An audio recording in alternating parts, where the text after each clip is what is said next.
ദിശയുടെ ECG പരിശോധിക്കുകയാണ് doctor. Doctor എന്ത് പറയും എന്ന പോലെ ദിശ ഡോക്ടറെ തന്നെ നോക്കുന്നുണ്ട്.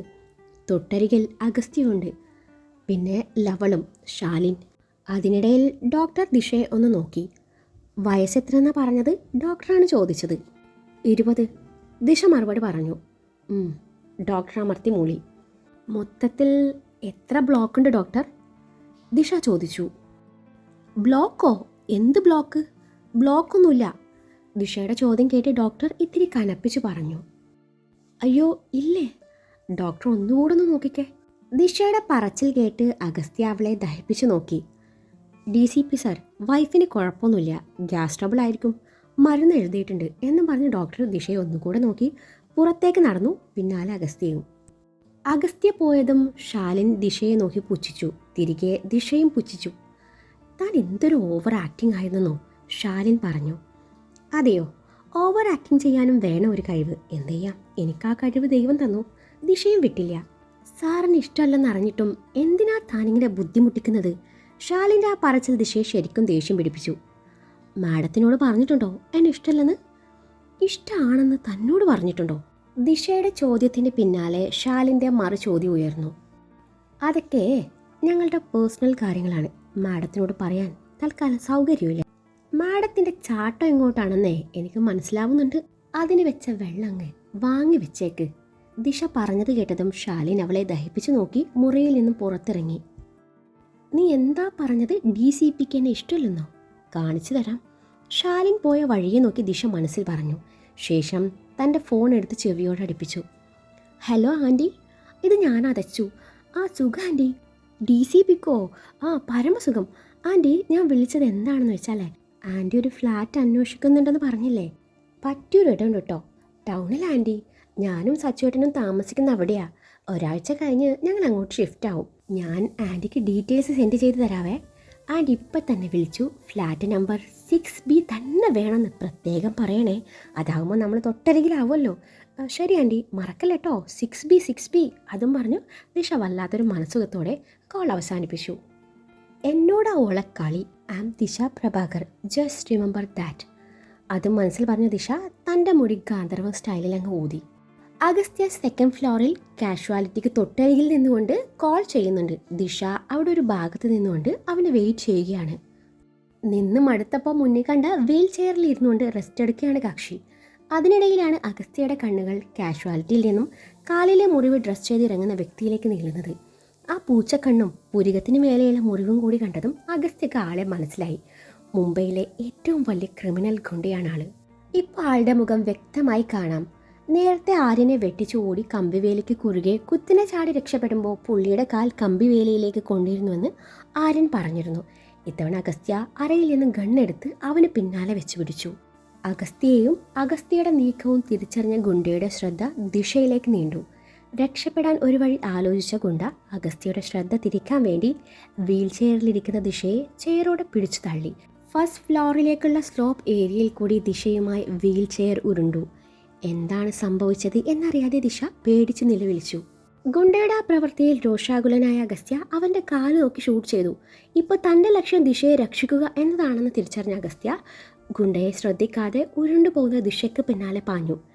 ദിശ അഗസ്ത്യയെ വിളിച്ച് നിലവിളിക്കുന്നുണ്ട്. എന്നാൽ അഗസ്ത്യ അവളുടെ അരികിൽ എത്തും മുൻപ് വീൽ ചെയർ സ്റ്റെപ്പിലൂടെ ഉരുണ്ടു തുടങ്ങിയിരുന്നു. അത് കണ്ട് അഗസ്ത്യ സ്റ്റെപ്പ് ഇറങ്ങി ഓടിയെങ്കിലും അതിനു മുൻപേ അവൾ വീൽ ചെയറിൽ നിന്ന് താഴെ വീണു. സ്റ്റെപ്പിലൂടെ ഉരുണ്ട് 1st ഫ്ലോറിലെത്തി. അഗസ്ത്യ അവളുടെ അരികിലെത്തുമ്പോഴേക്കും അവളുടെ ബോധം പൂർണ്ണമായി നഷ്ടപ്പെട്ടിരുന്നു. അവൻ അവളെ കൈകളിൽ കോരിയെടുത്ത് കാഷ്വാലിറ്റി ലക്ഷ്യം വെച്ച് ഓടി. കാഷ്വാലിറ്റിയിൽ നേരത്തെ കിടന്ന അതേ ബെഡിൽ ദിശ വീണ്ടും എത്തി. ഇത്തവണ അവളുടെ കൈ ഒടിഞ്ഞു, പ്ലാസ്റ്റർ ഇട്ടിരുന്നു. ദിശയും അഗസ്ത്യയും വീട്ടിലേക്കുള്ള യാത്രയിലാണ്. അവളുടെ കൈക്ക് നല്ല വേദനയായതുകൊണ്ട് കുറച്ചധികം നേരം ഹോസ്പിറ്റലിൽ ചിലവഴിച്ചിരുന്നു. ദിശ സീറ്റിൽ ചാരിയിരുന്ന് കണ്ണടച്ച് കിടപ്പാണ്. ഒടിഞ്ഞ കൈ മടിയിൽ വെച്ചിട്ടുണ്ട്. മുഖത്തെ ക്ഷീണവും തളർച്ചയും എടുത്തു കാട്ടുന്നുണ്ട്. ആ കിടപ്പ് കണ്ടപ്പോൾ അവന് വേദന തോന്നി. വീടെത്തും വരെ അവൻ്റെ കണ്ണുകൾ അവളിൽ മാത്രം ഒതുങ്ങി നിന്നു. ദിശയുമായി അഗസ്ത്യ വീട്ടിലെത്തി. അപ്പോഴേക്കും സമയം രാത്രി 7 മണിയോട് അടുത്തിരുന്നു. വലത് കൈയിൽ പ്ലാസ്റ്റർ ഇട്ട് വരുന്ന ദിശയെ കണ്ട് വീട്ടുകാരൊക്കെയും ശരിക്കും പേടിച്ചു. അവളൊന്ന് തെന്നി വീണതാണെന്ന് പറഞ്ഞ് അഗസ്ത്യ ഒഴിഞ്ഞു മാറി. വീക്ക് അനിയത്തിയുടെ കൈ ഒടിഞ്ഞിരിക്കുന്നത് കണ്ടപ്പോൾ സഹിക്കാനായില്ല. കരഞ്ഞ ആകെ സീനായി. പിന്നെ ദിശ തന്നെ ഒരുവിധം സമാധാനിപ്പിച്ചു വിട്ടു. ദിശ മുറിയിലേക്ക് ചെല്ലുമ്പോൾ അഗസ്ത്യ ഷർട്ട് മാറുകയാണ്. അവൾ അവനെ ശ്രദ്ധിക്കാതെ ബെഡിൽ വന്ന് കിടന്നു. ദിശ ഉറങ്ങിയോ? അഗസ്ത്യ അവളുടെ അരികിൽ വന്നിരുന്നുകൊണ്ട് ചോദിച്ചു. ഇല്ല. ഇപ്പോൾ വേദന കുറവുണ്ടോ? അവൻ ചോദിച്ചു. അവളൊന്ന് മൂളി. എന്തെങ്കിലും കഴിച്ചിട്ട് കിടന്നാൽ മതി. നിനക്ക് വാഷ്റൂമിൽ പോകണോ? വേണേ ഞാൻ ആക്കിത്തരാം. അവൻ്റെ വാക്കുകൾ അവളെ അത്ഭുതപ്പെടുത്തി. എങ്കിലും അവളത് പ്രകടിപ്പിച്ചില്ല. വേണ്ട, സച്ചേട്ടൻ പോയി കുളിച്ചിട്ട് വാ. അതും പറഞ്ഞവൾ കണ്ണടച്ചു കിടന്നു. അഗസ്ത്യ പിന്നീടൊന്നും പറയാനും പോയില്ല.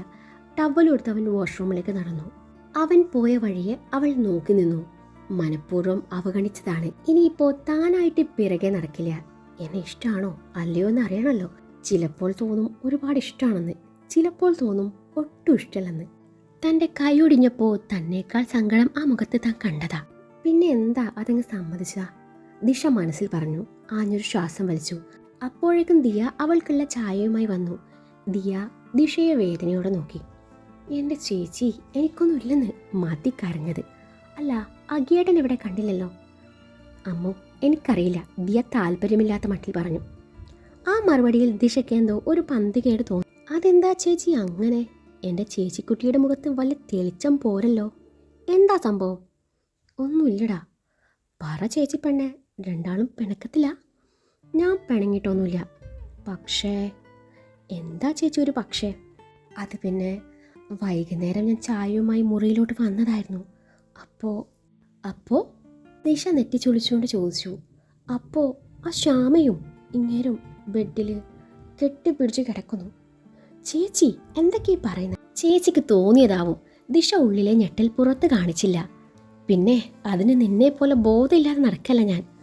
ചേച്ചി യൂട്യൂബ്. ദിശ കൃത്രിമ ദേഷ്യം നടിച്ചു. പിന്നല്ലാതെ ഞാനെൻ്റെ ഈ കണ്ണുകൊണ്ട് കണ്ടതാ.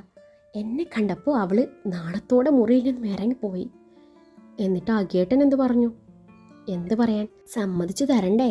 ആ പെണ്ണ് വന്നിട്ട് മനഃപൂർവ്വം ബെഡിലേക്ക് തള്ളിയിടുമായിരുന്നു എന്ന്. ആയിരിക്കും ചേച്ചി. അവൾക്ക് ആ ഗേട്ടനെ കെട്ടാൻ പറ്റാത്തതിൻ്റെ വിഷമം ശരിക്കുണ്ട്. അതിൻ്റെ പക ഉള്ളിൽ കൊണ്ട് നടക്കുക. നിങ്ങളെ തെറ്റിക്കാനുള്ള വഴി നോക്കി നടക്കുമായിരിക്കും ആ കുരിശ്. അല്ലാതെ ആ ഗേട്ടൻ എൻ്റെ ചേച്ചിയോട് അങ്ങനെ ചെയ്യൂ? ശരി, സമ്മതിച്ചു. അവൾ തള്ളിയിട്ട് മേലെ കയറാൻ നേരം ഇങ്ങേരെന്താ ഉറങ്ങുമായിരുന്നോ? ദിയ കൽപ്പിച്ചു പറഞ്ഞു. അത് പോയിന്റ്, നമുക്ക് ചോദിക്കണം ചേച്ചി. ദിശ ചേച്ചിയെ ന്യായീകരിച്ചു. ഞാൻ എന്തായാലും ഇന്ന് നിന്റെ കൂടെ കിടക്കാൻ പോവാം. ഇവിടെയോ? അപ്പോൾ DCP? എന്നാൽ നമുക്ക് അവിടെ ഒരുമിച്ച് കിടക്കാം. നിനക്ക് വയ്യാത്തപ്പോൾ തനിച്ച് കിടന്നാൽ എനിക്ക് ഉറക്കം വരില്ല. അപ്പോൾ ആ ഗേട്ടൻ ഇവിടെ കിടക്കട്ടെ അല്ലേ? എന്ത് വേണേലും ചെയ്യട്ടെ, ഞാൻ നിനക്ക് ഫുഡ് എടുത്തിട്ട് വരാം എന്നും പറഞ്ഞ ദിയ മുറി വിട്ടിറങ്ങി. പിന്നാലെ അഗസ്ത്യ കുളി കഴിഞ്ഞു വന്നു. ദിശ അവനെ ശ്രദ്ധിച്ചതേയില്ല. അവൻ അവളെ പാളി നോക്കി ഡ്രസ്സും എടുത്ത് ഡ്രസ്സിംഗ് റൂമിലേക്ക് നടന്നു. അന്നേരാണ് അഖിൽ ദിശയെ അന്വേഷിച്ച് വരുന്നത്. ദിശ, എന്തായത്? എന്താ പറ്റി? അഖിൽ ആകുലതയോട് ചോദിച്ചു. ഒന്നും പറയണ്ടെൻ്റെ അഖിയേട്ടാ. വഴിയെ പോണ വയ്യാവേലിയൊക്കെയും കറക്റ്റായി എൻ്റെ നെഞ്ചത്തോട്ട് വരുവാന്ന്. ദിശ നടന്ന സംഭവങ്ങളൊക്കെയും അവനോട് പറഞ്ഞു. എന്നിട്ട് സച്ചു എവിടെ? ദോ അവിടെ ഉണ്ട്. അല്ല അഖിയേട്ടാ, ചേച്ചി കലിപ്പ് മൂടിലാണല്ലോ. ഇങ്ങനെ നടന്നാൽ മതിയോ? പിണക്കം തീർക്കണ്ടേ? എന്ത് ചെയ്യാനാ, അവളെൻ്റെ മുഖത്ത് പോലും നോക്കുന്നില്ല. എല്ലാത്തിനും കാരണം ശ്യാമയാ. അഖിയേട്ടാ, നമുക്ക് നാളെ തന്നെ അവളെ അങ്ങ് പാർസൽ അയച്ചാലോ? കൂട്ടത്തിൽ രേണുപ്പച്ചയും അങ്കിളിനെയും. അത് നല്ലൊരു ഐഡിയ. ഇല്ലെങ്കിൽ എൻ്റെ ജീവിത ശ്യാമ നക്കും. അഖിൽ പ്രത്യേക ഇനത്തിൽ പറഞ്ഞു. രേണുപ്പച്ചയെ പറഞ്ഞേക്കണമെങ്കിലേ അവരുടെ അമ്മായിയമ്മ കൗസല്യ മുത്തശ്ശി തന്നെ വിചാരിക്കണം. നമുക്ക് മുത്തശ്ശിക്ക് ഒരു കമ്പി അടിച്ചാലോ? മാറ്റർ ഞാൻ പറഞ്ഞു തരണ്ടല്ലോ. അഖിയേട്ടൻ ഒരു സ്ക്രിപ്റ്റ് റെഡിയാക്ക്. അല്ല പിന്നെ എന്നും പറഞ്ഞെങ്കിൽ ദിശയ്ക്ക് തംസപ്പ് കാണിച്ചു. പിന്നാലെ അഗസ്ത്യ മുറിയിലേക്ക് വന്നു. ഒപ്പം ദിയ ദിശയ്ക്കുള്ള ഫുഡുമായി വന്നു. ദിയെ കണ്ടതും അഖിലിൽ നിന്ന് പരിങ്ങി. ദിയ ദിശയ്ക്ക് ഭക്ഷണം വാരിക്കൊടുക്കുന്നത് കണ്ടതും അഗസ്ത്യ അഖിലിനെയും വിളിച്ച് ബാൽക്കണിയിലേക്ക് നടന്നു. അന്നേരാണ് രേണു അപ്പച്ച അങ്ങോട്ട് വരുന്നത്. എൻ്റെ ദിശമോളുടെ കൈ ഒടിഞ്ഞു പോയല്ലോ. പാവം ദിശമോള്. മോളെ, നല്ല വേദനയുണ്ടോ എന്നും പരിഹാസത്തോടെ പറഞ്ഞ് അവളുടെ ഒടിഞ്ഞ കൈ മനഃപൂർവ്വം പൊക്കിയതും ദിശ വേദന കൊണ്ട് നിലവിളിച്ചു. അവളുടെ കണ്ണ് നിറഞ്ഞു വന്നു. എന്താ അപ്പച്ചിത്? അവൾക്ക് വേദനയ്ക്കില്ലേ? രേണുവിൻ്റെ പ്രവൃത്തി ഇഷ്ടപ്പെടാത്ത മട്ടിൽ ദിയ പറഞ്ഞു. അയ്യോ മോളെ, അപ്പച്ചി അറിയാതെ ചെയ്തു പോയല്ലേ. പോട്ടെ ദിശമോളെ, അപ്പച്ചി പോവാനേ. എന്താവശ്യമുണ്ടല്ലോ അപ്പച്ചിയെ വിളിച്ചാൽ മതി കേട്ടോ. അപ്പച്ചി ദോ ആ മുറിയിലുണ്ടാവും കേട്ടോ. ഷോ, എന്നാലും എൻ്റെ കൊച്ചിൻ്റെ കൈ ഒടിച്ചു കളഞ്ഞല്ലോ ഈശ്വരാ എന്നും പറഞ്ഞ് രേണു ഇല്ലാത്ത സങ്കടമൊക്കെ നടിച്ചു പരിഹസിച്ചു അവിടെ നിന്ന് പോയി. ഇവരെ ഞാനെന്ന് എന്നും പറഞ്ഞ് ദിശ പല്ല് ഞെരിച്ചു. ദിശയ്ക്ക് ഭക്ഷണം വാരിക്കൊടുത്ത് ദിയ അവിടെ നിന്ന് പോയി. അഗസ്ത്യ ആര്യനുമായുള്ള ഫോൺ സംഭാഷണം കഴിഞ്ഞു മുറിയിലേക്ക് വന്നതായിരുന്നു. അതെ, ഞാൻ ചേച്ചിയുടെ കൂടെ അവിടെ കിടക്കാൻ പോവാ എന്ന് മാത്രം പറഞ്ഞുകൊണ്ട് ദിശ മുറി വിട്ടിറങ്ങാൻ നേരം അഗസ്ത്യ പിന്നിൽ നിന്ന് വിളിച്ചു. അന്നേരം ദിശ പ്രതീക്ഷയോടെ നോക്കി. ദിശ, നീ പോകുമ്പോൾ ആ ഡോറങ്ങ് ചാരിയേക്ക് എന്ന് പറയുന്നവനെ കണ്ടതും അവനെ എടുത്ത് കിണറ്റിലിടാനാണ് അവൾക്ക് തോന്നിയത്. ഇതേ സമയം അഖിൽ ദിയെ പിറകിലൂടെ വന്ന് കെട്ടിപ്പിടിച്ചു. ഒരു ഡയറി മിൽക്ക് സിൽക്കെടുത്ത് ദിയക്ക് നേരെ നീട്ടിയതും ദിയ ചോക്ലേറ്റ് വാങ്ങി ബെഡിലേക്ക് എറിഞ്ഞു. പിന്നാലെ അവനെ തന്നിൽ നിന്ന് അടർത്തി മാറ്റി അവനെ മുറിയിൽ നിന്ന് പുറത്തിട്ടു. ആ നേരത്താണ് ദിശ അങ്ങോട്ട് വരുന്നത്. ദിശ ഇന്നിവിടെയാണല്ലോ, എന്നാൽ പിന്നെ ഞാൻ അവിടെ കിടക്കാം എന്നും പറഞ്ഞ് അഖിൽ പോയി. കഷ്ടമുണ്ട് ചേച്ചി, ആ പാവത്തിനെ എന്തിനാ ഇങ്ങനെ ചെയ്യുന്നേ? ഒരു ദിവസം ഒറ്റയ്ക്ക് കിടക്കട്ടെ, അപ്പം പഠിക്കും. നീ വാ, നിനക്ക് മേൽ കഴുകണ്ടേ? അയ്യോ ചേച്ചി, ഞാൻ ഡ്രസ്സൊന്നും എടുത്തിട്ടില്ല. അത് കുഴപ്പമില്ല, എൻ്റെ നൈറ്റി ഇടാം, അതാകുമ്പോൾ നിനക്ക് എളുപ്പത്തിൽ ഇടാനും പറ്റും. അതും പറഞ്ഞ് ദിയ വാർഡ്രോബിൽ നിന്നും ഒരു നൈറ്റി എടുത്ത് കൈ പിടിച്ചു. ദിശയെ ഫ്രഷ് ആവാൻ സഹായിച്ചത് ദിയായിരുന്നു. ഇതേ സമയം അഗസ്ത്യ കേസ് ഫയലൊക്കെയും പരിശോധിച്ച് കഴിഞ്ഞപ്പോഴാണ് ദിശയുടെ ടാബ്ലറ്റ് കാണുന്നത്. അവൾ ടാബ്ലറ്റ് കഴിച്ച് കാണില്ല എന്ന് തോന്നിയതും അവൻ അതെടുത്ത് അഖിലിൻ്റെയും ദിയയുടെയും മുറി ലക്ഷ്യം വെച്ച് നടന്നു. ദിശ ഫ്രഷായി വന്നതും ദിയ ബെഡ്ഷീറ്റ് മാറി വിരിച്ചു. ദിശയോട് കിടന്നോളാൻ പറഞ്ഞു. വാഷ്റൂമിലേക്ക് നടന്നു. ചേച്ചി, ഇതെന്താ ഇവിടെ ഒരു ഡയറി മിൽക്ക്? നിന്റെ ചേട്ടൻ തന്നതാ, എനിക്ക് വേണ്ടെന്ന് പറഞ്ഞു, ഞാൻ കഴിച്ചില്ല, നീ കഴിച്ചോ? അതും പറഞ്ഞ് ദിയ പോയി. കഴിച്ചേക്കാം, അല്ലേലും സിൽക്ക് പണ്ടേ നമുക്കൊരു വീക്ക്നെസ് ആണല്ലോ. അതിപ്പോൾ സിൽക്ക് സ്മിത ആണേലും സിൽക്ക് സാരി ആണേലും ഇനിയിപ്പോൾ ഡയറി മിൽക്ക് സിൽക്ക് ആണേലും ശരി എന്ന് പറഞ്ഞ് ദിശ പല്ലുകൊണ്ട് ചോക്ലേറ്റിൻ്റെ കവർ കടിച്ച് പൊട്ടിച്ച് കഴിക്കാൻ തുടങ്ങി. ഡോറിൽ നോക്ക് ചെയ്യുന്ന ശബ്ദം കേട്ടതും അകത്തേക്ക് വന്നോളാൻ പറഞ്ഞു. അവൾ കഴിപ്പ് തുടർന്നു. അഖിലായിരിക്കും എന്ന് കരുതി ഡീസൻ്റ് ആയിരുന്നു. അഖിലിന് പകരം അഗസ്ത്യയെ കണ്ടപ്പോൾ നമ്മുടെ കൊച്ച് കണ്ണു മിഴിച്ച് അവരങ്ങനെ നോക്കിയിരുന്നു. എന്താ, അല്പം ജാടയിട്ടേക്കാന്ന് കരുതി കടപ്പിച്ച് ചോദിച്ചു. നീ ടാബ്ലറ്റ് കഴിച്ചില്ലല്ലോ, ഇതാ കഴിക്കുക എന്നും പറഞ്ഞു അവളുടെ അരികിൽ വന്നതും അവിടെ വെച്ചേക്ക് എന്നും പറഞ്ഞ് അവൾ പിന്നെയും ജാടയിറക്കി. നീ എന്താ കൊച്ചു കുഞ്ഞാ ഈ നേരത്തെ ഇതൊക്കെ കഴിക്കാൻ? ഇനിയിപ്പോൾ പല്ല് തേക്കാതെ കിടക്കായിരിക്കും. അവളുടെ ചോക്ലേറ്റ് തീറ്റ കണ്ട് അവൻ പറഞ്ഞു. ഓഹ്, തള്ളവൈവും കൊണ്ട് ഇറങ്ങിയേക്കുക കള്ള പോലീസ് എന്നും പിറുപിറുത്ത് അവനെ ഒന്ന് നോക്കി. നിങ്ങളെങ്ങനെ എനിക്കിതൊന്നും വാങ്ങിച്ചു തരില്ല, ഇതിപ്പോൾ ആക്കിയേട്ടൻ ചേച്ചിക്ക് വാങ്ങിക്കൊടുത്തതാ, ചേച്ചിക്ക് വേണ്ടെന്ന് പറഞ്ഞു, അതെങ്കിലും ഞാനൊന്ന് കഴിച്ചോട്ടെ എന്നും പറഞ്ഞ് ദിശ കഴിപ്പ് തുടർന്നു. അതെ, ആ ടാബ്ലറ്റ് ഇങ്ങതാ, ആ ജഗ്ഗിൽ നിന്ന് ഒരു ഗ്ലാസ് വെള്ളവും തന്നേക്ക്. ഇതിനിടയിൽ ടാബ്ലറ്റ് കഴിച്ചാൽ പെട്ടെന്ന് ഇറങ്ങിക്കോളും. ദിശ ഓർഡർ ഇറക്കി. കൈ വയ്യാത്തതല്ലേ എന്ന് കരുതി അവൾ പറഞ്ഞതുപോലെ ചെയ്തു. അവളുടെ അരികിൽ വന്നിരുന്ന് അവളുടെ കഴിപ്പ് നോക്കിയിരുന്നു. വേണോ എന്ന പോലെ അവൾ അവന് നേരെ നീട്ടിയതും അവൻ വേണ്ടെന്ന് പറഞ്ഞു. അതിനിടയിൽ ഏതോ ഒരു ഉൾപ്രേരണയാലെ അവളുടെ ചുണ്ടിന് താഴെ പറ്റിയ ചോക്ലേറ്റിൻ്റെ ക്രീം അവൻ തൻ്റെ ചൂണ്ടുവിരൽ കൊണ്ട് തുടച്ചെടുത്തു. അവൻ്റെ തന്നെ വായിലേക്ക് വെച്ചതും ദിശ ആകെ വണ്ടറടിച്ചു. അവൻ്റെ മുഖത്തേക്ക് എങ്ങനെ നോക്കിയിരുന്നു. എൻ്റെ ദൈവമേ, കയ്യിൽ നിന്ന് പോയല്ലോ, ഛേ, ആകെ നാണക്കേടായി എന്നും പറഞ്ഞവൻ ചമ്മൽ മറച്ചു പിടിച്ച് അവിടെ നിന്ന് എഴുന്നേറ്റ് ഒരൊറ്റ നടത്തം വെച്ചു കൊടുത്തു. ഛേ, വേണ്ടായിരുന്നു എന്നും മനസ്സിൽ പറഞ്ഞ അഗസ്ത്യ തൻ്റെ മുറിയിലേക്ക് വന്നപ്പോൾ ഒരാൾ ബെഡിൽ കിടന്ന് കിനാവ് കാണുന്നുണ്ട്. അത് മറ്റാരും ആയിരുന്നില്ല, അഖിലായിരുന്നു. നീ എന്താ ഇവിടെ? അഗസ്ത്യയുടെ ചോദ്യം കേട്ട് അഖിൽ അവനെ കൂർപ്പിച്ചു നോക്കി. നിന്റെ കെട്ടിയോൾ അവിടെ കിടക്കുമ്പോൾ ഞാൻ പിന്നെ എവിടെ കിടക്കണം? അഖിൽ പറഞ്ഞത് കേട്ടതും പിന്നെ ഒന്നും പറയാത്ത അഗസ്ത്യ അവൻ്റെ തൊട്ടരികിൽ വന്ന് കിടന്നു. നീ നല്ല പൈങ്കിളിയാണല്ലേ? എന്തോന്ന്? അഗസ്ത്യയുടെ ചോദ്യം കേട്ട് അഖിൽ നെറ്റി ചുളിച്ചുകൊണ്ട് ചോദിച്ചു. നീ ഏട്ടത്തിക്ക് കൊടുത്ത ഡയറി മിൽക്കേ ദിശ കഴിക്കുന്നുണ്ട്. അഖിൽ ഒരു നിമിഷം പതറിയെങ്കിലും പിന്നീട് ചമ്മൽ മറച്ചു പിടിച്ചു. അവന് നേരെ തിരിഞ്ഞു. അതിനെന്താ ഇപ്പോൾ, അവൾ കഴിച്ചോട്ടെ. സ്നേഹമുള്ള ഭർത്താക്കന്മാരെ ഇത്തിരി പൈങ്കിളിയാവും. അല്ല, എന്നിട്ട് ദിശയുടെ കാര്യത്തിൽ നീ എന്ത് തീരുമാനിച്ചു? എന്ത് തീരുമാനിക്കാൻ? നീ ആ ലൈറ്റ് ഒന്ന് ഓഫ് ചെയ്തേ, എനിക്ക് ഉറക്കം വരുന്നു, നാളെ നേരത്തെ പോവാനുള്ളതാ എന്നും പറഞ്ഞ് അഗസ്ത്യ ഒഴിഞ്ഞു മാറി. പിറ്റേന്ന് രാവിലെ മാനസയുടെ കോൾ വന്നിട്ടാണ് ദിശ ഉറക്കമുണരുന്നത്. അപ്പോഴേക്കും സമയം 7 മണി ആയിരുന്നു.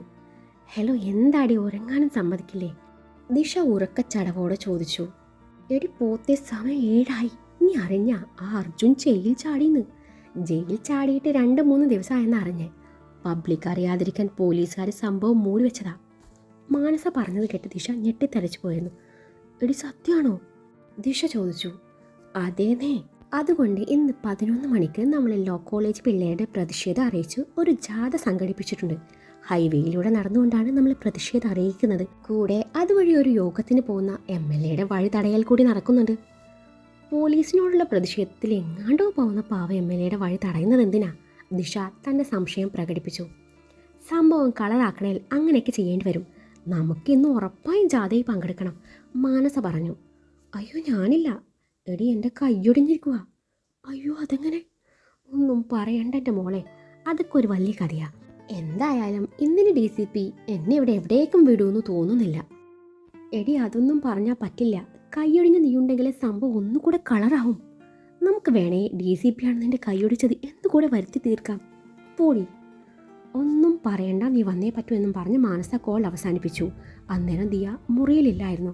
ദിശ പെട്ടെന്ന് എഴുന്നേറ്റ് തങ്ങളുടെ മുറിയിൽ ചെന്നു. അന്നേരം അഖിലും അഗസ്ത്യയും എഴുന്നേറ്റ് ജോഗിങ്ങിന് പോയിരുന്നു. ദിശ ഒറ്റക്കൈ കൊണ്ട് എങ്ങനെയൊക്കെ കുളിച്ച് ഫ്രഷായി ഒരു ചുരിദാർ എടുത്തിട്ടു. എത്ര ശ്രമിച്ചിട്ടും സിബിടാൻ പറ്റുന്നില്ല. കണ്ണാടിയുടെ മുന്നിൽ നിന്ന് ഒന്നുകൂടി ശ്രമിച്ചു. ആ നേരത്താണ് അഗസ്ത്യ മുറിയിലേക്ക് വരുന്നത്. തൻ്റെ പിന്നിൽ നിൽക്കുന്ന അഗസ്ത്യയെ കണ്ടപ്പോഴാണ് ബാഗ് തുറന്നു കിടക്കുകയാണെന്ന് ഓർമ്മ വരുന്നത്. അവൾ ജാള്യതോടെ മുഖം തിരിഞ്ഞു നിന്നു. അവൻ്റെ നോട്ടം കണ്ണാടിയിലേക്ക് നീണ്ടപ്പോഴാണ് അവൾക്ക് പിന്നെയും അബദ്ധം മനസ്സിലാവുന്നത്. അവൾ അവിടെ നിന്ന് ഓടിപ്പോവാൻ ഒരുങ്ങിയതും അവൻ അവളുടെ ഇടത് കൈയിൽ പിടിച്ചു നിർത്തി. ദിശ തിരിഞ്ഞു നോക്കിയതേയില്ല.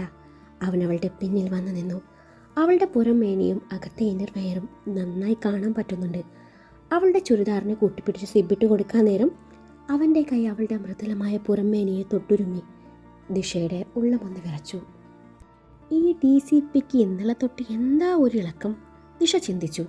സിബിട്ട് കഴിഞ്ഞതും ദിശ ഒരു താങ്ക്സും പറഞ്ഞ് ഗൗരവം നടിച്ചു. അവനെ ശ്രദ്ധിക്കാതെ കണ്ണാടിയുടെ മുന്നിൽ വന്ന് നിന്ന് ഹെയർ ഡ്രയർ വെച്ച് മുടി ഉണക്കാൻ തുടങ്ങി. ഒറ്റ കൈ കൊണ്ട് അവൾക്ക് പ്രയാസമാണെന്ന് തോന്നിയതും അവനവളുടെ പിന്നിൽ വന്ന് നിന്ന് ഹെയർ ഡ്രയർ വാങ്ങിച്ച് മുടി ഉണക്കി കൊടുക്കാൻ തുടങ്ങി. അവൾ കണ്ണാടിയിലൂടെ അവൻ്റെ പ്രവർത്തികൾ വീക്ഷിച്ചു. അവനെ തന്നെ നോക്കി നിന്നു. അവളുടെ ആ നോട്ടം അവനും കാണുന്നുണ്ട്. കൈക്ക് വയ്യാത്തപ്പോൾ നീ ഇതെങ്ങോട്ടാ? കുറച്ച് നാളത്തേക്ക് ഇവിടെ നിന്ന് എങ്ങോട്ടും പോകാൻ പറ്റില്ല, അഗസ്ത്യ കടുപ്പിച്ച് പറഞ്ഞു. ഞാൻ എങ്ങോട്ടും പോണില്ലേ. പിന്നെ എന്തിനായി ഒരുക്കം? അവൻ ചോദിച്ചു. എൻ്റെ പോലീസ് മറന്നുപോയോ? ഓ, ചത്ത് കിടന്നാലും ചമഞ്ഞ് കിടക്കണം. അഗസ്ത്യ പ്രത്യേക ഇനത്തിൽ പറഞ്ഞു. ആദ്യം തന്നെ വീട്ടിലൊരുങ്ങി നിന്നാ എന്താ കുഴപ്പം? ഒന്നുമില്ലേ. ആ മതി സഹായിച്ചതെന്നും പറഞ്ഞവൾ താഴേക്ക് നടക്കാനൊരുങ്ങി. അതെ, അച്ചമ്മ എന്നോട് ചോദിച്ചു നീ എന്താ സിന്ദൂരം ഇടാത്തതെന്ന്. എനിക്കറിയാം നിന്റെ മനസ്സിൽ എന്താണെന്ന്. ദിശ, അവരൊക്കെ പഴയ ആൾക്കാരാ. So what? ദിശ തിരിച്ചു ചോദിച്ചു. ഒരു സോ വാട്ടുമില്ല, ഇതങ്ങിട്ടേച്ചാൽ മതി. അവളുടെ അരയിലൂടെ വട്ടം ചുറ്റി പിടിച്ചു അവനോട് അടുപ്പിച്ചുകൊണ്ട് അഗസ്ത്യ പറഞ്ഞു. അവൾ എന്തേലും പറയും മുൻപേ സിന്ദൂരച്ചെപ്പ് തുറന്ന് ഒരു നുള്ളു സിന്ദൂരം എടുത്ത് അവൻ അവളുടെ നിറകയിൽ ചാർത്തിയിരുന്നു. അവൻ്റെ പ്രവൃത്തി അവളെ വീണ്ടും ഞെട്ടിച്ചു കളഞ്ഞു. ഈശ്വര, ഒരു പൂ ചോദിച്ചപ്പോൾ പൂക്കട തന്നെ തന്ന മനുഷ്യനെ കൊതിപ്പിക്കുന്നു, ദിശ മനസ്സിൽ പറഞ്ഞു പോയി. അവളുടെ മൂക്കിൻ തുമ്പിൽ പറ്റിപ്പിടിച്ച സിന്ദൂരം അവൻ ഊതി തെറിപ്പിച്ചതും അവളുടെ കണ്ണുകൾ താൻ അടഞ്ഞുപോയി. കണ്ണടച്ചു നിൽക്കുന്ന ദിശ അവൻ ചുണ്ടിലൊളിപ്പിച്ച ചിരിയാളെ നോക്കി നിന്നു. അതിനിടയിൽ ടോപ്പിനുള്ളിൽ നിന്നും അവളുടെ താലിയെടുത്ത് പുറത്തിട്ടു. ദിശ ഞെട്ടിത്തെറിച്ചു അവനെ തന്നെ നോക്കി നിന്നു. ഇവരും പരസ്പരം കണ്ണുകളിലേക്ക് ആഴ്ന്നിറങ്ങി. ദച്ചു, ദിയയുടെ ശബ്ദമാണ് ഇരുവരെയും സ്വബോധത്തിലേക്ക് കൊണ്ടുവന്നത്. ഇരുവരും അടർന്നു മാറി. അവൻ ടവലെടുത്ത് വാഷ്റൂമിലേക്ക് നടന്നു. ദിശ ഡോർ തുറന്നും ദിയ അവൾക്കുള്ള ഭക്ഷണവുമായി മുറിയിലേക്ക് വന്നു. അഗസ്ത്യ സ്റ്റേഷനിലേക്ക് പോയതിന് പിന്നാലെ ദിശ അഖിലിൻ്റെ കൂടെ കോളേജിലേക്ക് തിരിച്ചു. അഖിലിനോട് എന്തൊക്കെയും കള്ളം പറഞ്ഞുകൊണ്ടാണ് അവൾ ഇറങ്ങി തിരിച്ചത്. അതിനിടയിൽ അപ്പച്ചയെയും ശ്യാമയെയും അവിടുന്ന് പാഴ്സൽ അയക്കാനുള്ള പണി കൂടി ഇരുവരും ഒപ്പിച്ചു വെച്ചു. ദിശയെ കോളേജിലിറക്കി അഖിൽ അവിടുന്ന് പോയി. ടൗണിൽ കോളേജ് പിള്ളേരുടെ പ്രതിഷേധ ജാഥയും MLAയുടെ വഴി തടയൽ സമരം കൂടി നടക്കുന്നുണ്ടെന്ന് അറിഞ്ഞിട്ട് തന്നെയാണ് അഗസ്ത്യയും പോലീസ് ഫോഴ്സും അങ്ങോട്ട് എത്തിയത്. അപ്പോഴേക്കും അവിടെ കോളേജ് പിള്ളേരുടെ പ്രതിഷേധ ജാഥ തുടങ്ങിയിരുന്നു. സാധാരണക്കാർക്ക് ഉപദ്രവമാവാത്ത രീതിയിൽ പിള്ളേർ പ്ലക്കാർഡും പിടിച്ചു നിൽക്കുന്നുണ്ട്. കൂട്ടത്തിലെ നേതാവെന്ന് തോന്നിക്കുന്ന ഒരാൾ പ്രസംഗിക്കുന്നുണ്ട്. കൊടിഞ്ഞ കൈയുമായി മുൻപന്തിയിൽ നിൽക്കുന്ന ദിശയെ അഗസ്ത്യ കൂർപ്പിച്ചു നോക്കി. അഗസ്ത്യയെ കണ്ടതും ദിശ നിന്ന് പരങ്ങി മയൂരിയുടെയും മാനസയുടെയും പിന്നിലൊളിച്ചു. പോലീസ് വാഹനം പാർക്ക് ചെയ്ത് അഗസ്ത്യ വണ്ടിയിലേക്ക് ചാരി നിന്ന് കോൾ ചെയ്യുവാണ്. കൂടെ തന്നെ ആര്യനുണ്ടായിരുന്നു. അഗസ്ത്യ കാണാതെ ഒളിഞ്ഞു നോക്കുവാണ് ദിശ. ശാലിനുണ്ടോയെന്ന് നോക്കുവാണ് അതിന് പിന്നിലെ പ്രധാന ഉദ്ദേശം. ഇല്ല എന്ന് കണ്ടതും വന്ന കാര്യം പോലും മറന്നുകൊണ്ട് അവൾ കെട്ടിയോനെ വായി നോക്കി. പോലീസ് യൂണിഫോമിട്ട് അവൻ മുന്നിൽ വന്ന് നിന്ന അവൾക്ക് പിന്നെ ചുറ്റുമുള്ളതൊന്നും കാണാൻ പറ്റില്ല. അവളുടെ കൈ യാന്ത്രികമായി നെറ്റിയിലേക്ക് നീണ്ടു. അവളുടെ മനസ്സ് വീണ്ടും സ്വപ്നലോകത്തേക്ക് സഞ്ചരിച്ചു. സമയം പോയിക്കൊണ്ടിരുന്നു. MLAയുടെ വാഹനം അതുവഴി കടന്നു വരുന്ന തിരിച്ചറിഞ്ഞ പിള്ളേര് റോഡിലേക്ക് ഇറങ്ങിയതും അഗസ്ത്യയുടെ നിർദ്ദേശപ്രകാരം പോലീസ് ഫോഴ്സ് കളത്തിലിറങ്ങി. അതിനിടയിൽ പോലീസിന് നേരെ ആരോ കല്ലെറിഞ്ഞു.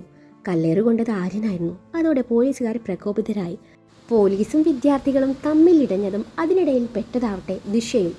ലാത്തി ചാർജും കണ്ണീർ വാതകവും ജലപീരങ്കിയും പ്രയോഗിച്ചു വിദ്യാർത്ഥികളെ പോലീസ് ഓടിച്ചു വിട്ടു.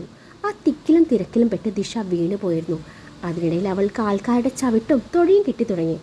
ആര്യനെ ഹോസ്പിറ്റലിൽ എത്തിക്കാനുള്ള ഏർപ്പാടുണ്ടാക്കി തിരിയുന്ന നേരത്താണ് ദിശയുടെ കാര്യം ഓർമ്മ വരുന്നത്. അവളെ അന്വേഷിച്ച് നടന്നപ്പോൾ കാണുന്നത് വീണ് കിടക്കുന്ന ദിശയും. മറുത്തൊന്നും ആലോചിക്കാതെ അവൻ അവളുടെ അരികിലേക്ക് എത്തി. അവളുടെ നെറ്റിയിൽ നിന്നും ചുണ്ടിൽ നിന്നും ചോര പൊടിയുന്നുണ്ട്. വേദന കൊണ്ട് പുളയുന്ന അവളെ കോരിയെടുത്ത് അവൻ വണ്ടിക്കരികിലേക്ക് നടന്നു. കിലുക്കത്തിലെ ജഗതിയെ പോലെ അവൾ മൂന്നാമതും അതേ ആശുപത്രിയിൽ അതേ ബെഡിലെത്തി. അവൾക്ക് ആവശ്യമായ ചികിത്സ നൽകി അഗസ്ത്യ ദിശയും കൊണ്ട് വീട്ടിലേക്ക് തിരിച്ചു. ഇവരും വണ്ടിയിലാണ്. ഇതുവരെ ആയിട്ടും അവൻ അവളോട് ഒരക്ഷരം മിണ്ടിയിട്ടില്ല. ഒരു പൊട്ടിത്തൊറി പ്രതീക്ഷിച്ചുകൊണ്ട് തന്നെയാണ് അവൾ വണ്ടിയിലിരിക്കുന്നതും. വീട്ടിലെത്തിയാൽ മതിയെന്നായിരുന്നു അവൾക്ക്. അമ്മയുടെ പിന്നാലെ കൂടിയ DCP വാ തുറക്കില്ല അവൾ മനസ്സിൽ വിചാരിച്ചു.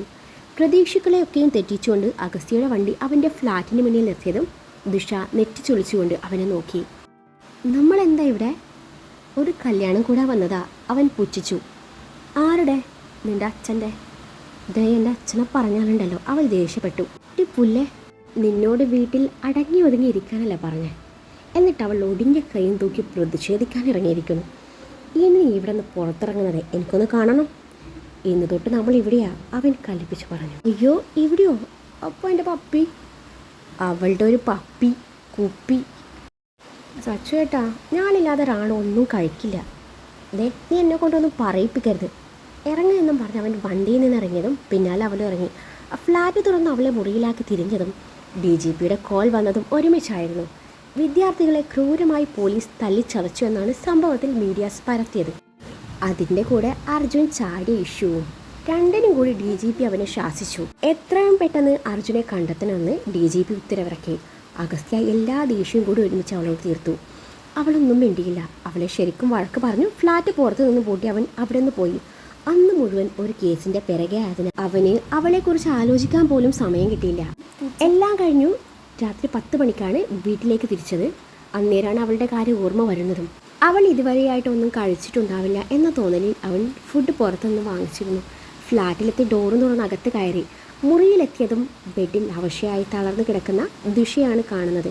അവൻ അവളുടെ അരികിൽ വന്നിരുന്നു. തട്ടി വിളിച്ചു. അവൾ തളർച്ചയോടെ എഴുന്നേറ്റിരുന്നു. അവനെ നോക്കി ചിരിക്കാൻ ശ്രമിച്ചു. സച്ചേട്ടാ, എനിക്ക് വിശക്കുന്നു, നല്ല തലവേദനയോ. ഞാൻ അടുക്കളയിൽ ചെന്ന് നോക്കി. ചായ ഇടാൻ പോലും ഒന്നുമില്ലായിരുന്നു. സച്ചുവേട്ടനെ വിളിക്കാൻ ഫോണും ഇല്ലായിരുന്നു. പിന്നെ പച്ചവെള്ളം കുടിച്ച് ഇതുവരെ പിടിച്ചു നിന്നു. അന്നേരം അവനവളെ ഇറകെ പുണർന്നു. സോറി തിരക്കിനിടയിൽ ഞാൻ മറന്നുപോയി. അവൻ്റെ പ്രവൃത്തി അവളുടെ ഹൃദയത്തിൽ തണുപ്പ് പടർത്തി. അവനവൾക്ക് കോഫി ഇട്ട് കൊടുത്തു. പിന്നീട് അവൻ തന്നെയാണ് അവൾക്ക് ഭക്ഷണം വാരിക്കൊടുത്തത്. അത് കഴിഞ്ഞ് അവളെ വാഷ്റൂമിലാക്കി കൊടുത്തു. അവൻ കുളി കഴിഞ്ഞ് ഫുഡൊക്കെയും കഴിച്ച് മുറിയിലേക്ക് വന്നപ്പോൾ വയറമർത്തി പിടിച്ചിരിക്കുന്ന ദിശയാണ് കാണുന്നത്. അവൻ കാര്യം തിരക്കിയപ്പോഴാണ് അറിയുന്നത് വീണപ്പോൾ വയറ്റിലേക്ക് നല്ല പോലെ ചവിട്ടേറ്റിരുന്നു. ആ ഭാഗത്ത് നല്ല വേദനയാണെന്ന്. അവനെ കാണിക്കാൻ പറഞ്ഞതും ദിശയുടെ കണ്ണ് മിഴിഞ്ഞു വന്നു. പിന്നീട് അവളെ കാത്തു നിൽക്കാതെ അവൻ അവളെ ബെഡിൽ കിടത്തി അവളുടെ ചുരിദാറിൻ്റെ ടോപ്പ് പൊക്കി. അവളുടെ വയറിലേക്ക് അവൻ്റെ നോട്ടം ചെന്നെത്തി. അവളുടെ വയറിൽ പൊക്കിൽ ചുഴിയുടെ അരികിൽ വട്ടത്തിൽ കരി നിഴലിച്ച് കിടപ്പുണ്ട്. അത് കണ്ടപ്പോൾ അവന് നല്ല വിഷമം തോന്നി. മതി നോക്കിയത്. അവൾ തൻ്റെ ടോപ്പ് താഴ്ത്തി ചീണിങ്ങിക്കൊണ്ട് പറഞ്ഞു.